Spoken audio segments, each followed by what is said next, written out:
Hello everyone, welcome back to another episode of Let's Play Pokemon Omega Ruby. I'm your host, the Pokegamer. In the last episode, we took on the first two members of the Elite Four, Sydney and Phoebe. Today we'll be taking on Glacia and Drake, the two remaining members of the Elite Four before the champion. So we're going to be using Metagross here in the first battle against Glacia. And before we get into the actual battle with her, let's just kind of cover her team real quick because we're going to obviously go into her room and talk to her. So her lead is obviously going to be a level 52 Glalie. It was kind of similar in the originals. She always kind of led with the Glalie.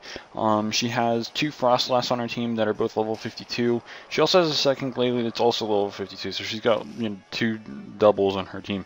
And then she has a level 54 Wolverine as her ace.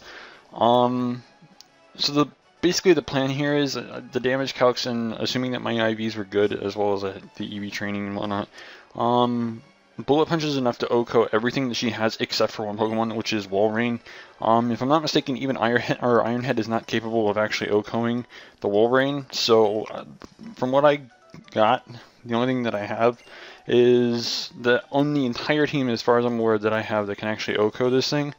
Actually, well, not the entire team, but the most optimal thing, I guess, would be the Hammer Arm that Metagross has. So we kind of have to go with that against the Wolverine, but everything else you can actually KO with a Tough Claws boosted Bullet Punch, assuming that your IVs are perfect and whatnot. Not to mention that we're kind of over leveled, and the attack increase from the Mega Evolution. That's a lot of power. So I mean, it seems like it normally shouldn't do much. I mean, I'm not sure how much it would do if every Pokemon was level 100, and I don't know, but I'm just saying, like, it seems like a very safe call. I mean, we could have Ironheaded here, I think, against everything, but I didn't want to really waste the PP for that in case we actually needed it, which I think we needed at least once or twice coming up. So yeah, I kind of want to just kind of preserve that for now. And like I said, Bullet Punch is more than capable of taking out at least the first Glalie, so obviously that kind of gives, the idea that you can actually easily KO the remaining Glalie with one shot as well. So she's going to end up bringing in, I think, both Frostlass first and then the final Glalie. I think it goes Frostlass, and then Glalie. Can't really remember, but yeah. So, I'm not going to be reading this off of Cerebi. I just don't have it up at the moment. I have the teams up at the moment for both Drake and, of course, Glacia. We kind of just covered Glacia's team. But as of today, Pokemon Shuffle has been put up on the Nintendo eShop for a lot of places. I know it's out in Japan. I know it's I think it's out in every part of Europe, and it's also now out in America. It is a free-to-play game. I've been playing it a couple times. It's kind of one of those games that has a little bit of like a stamina aspect to it, much kind of like Elsword, as well as a few other games that I know that people play.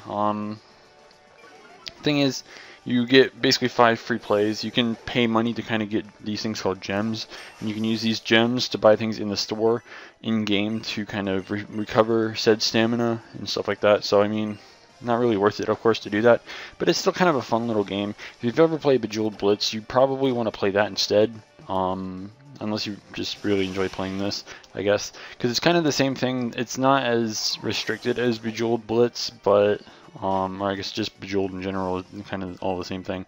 But yeah, it's very similar to Bejeweled. It's just it's not as restricted. Instead of moving gems next to each other to try and do something, you can actually take something from one part of the, like the board, I guess, and drag it all the way to the other side if you want.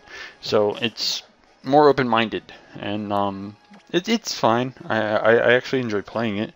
It's just that the fact that you only get a certain amount of plays and stuff. I don't know if you can increase your plays or not. You'd have to kind of check Cerebi to see like in-depth details here. But yeah, just something I kind of want to mention because I'm sure there are some people that might want to play it, and I give a little bit of my own personal opinion on it. Anyways, as I'm sure we're all aware, we beat Glacia fairly easy. So up next is Drake. In Drake's team, he leads with a level 53 Altaria. He also happens to have a level 53 Flygon, level 53 Kingdra. Actually, he has 2 Flygons, all level 53.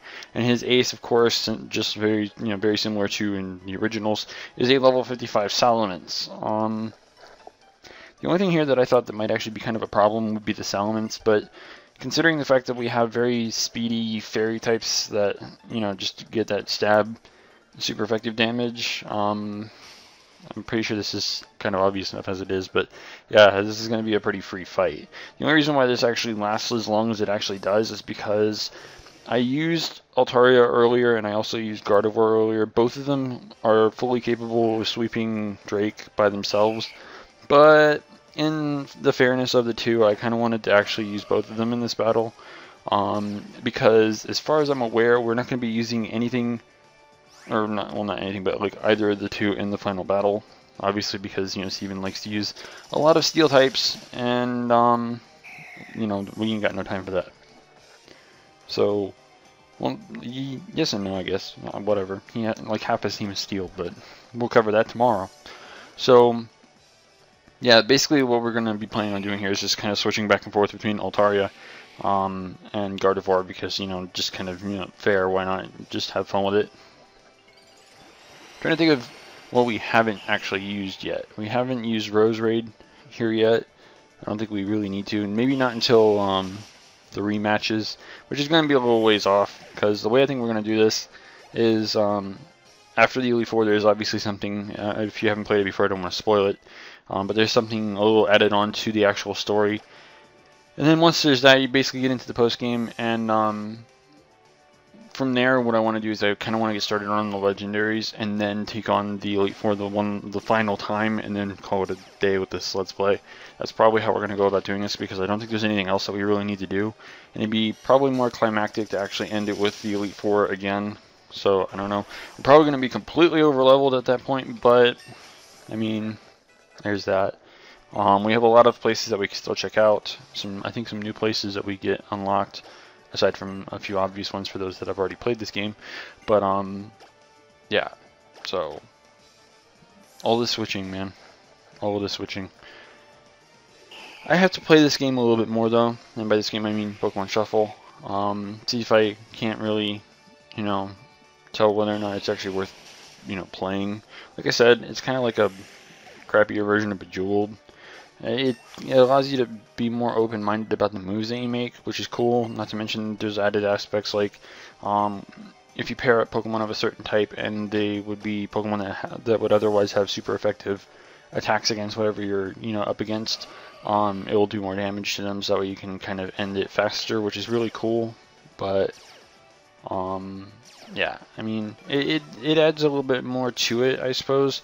So on top of being open-minded, you can obviously add a little bit more strategic stuff to it as well, which is pretty cool, I guess.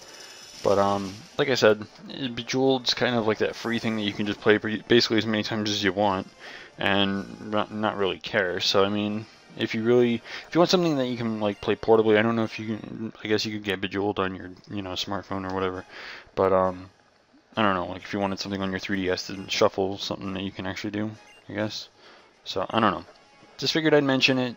It is newly released, so it's pretty cool. Anyways, as Drake said, we can go onward now because we've beaten him. The champion is now waiting for us. But, of course, like I said, 2 Elite Four members per episode. So in the next episode, what we're going to be doing is we're going to be taking on the champion, which happens to be Steven. And then we're going to get started into the little post-game story that we get to go through, and then the actual post-game after that. So yeah, be sure to stay tuned for that. If you haven't already, don't forget to rate, comment, subscribe. And until next time, this is the PokeGamer, signing out.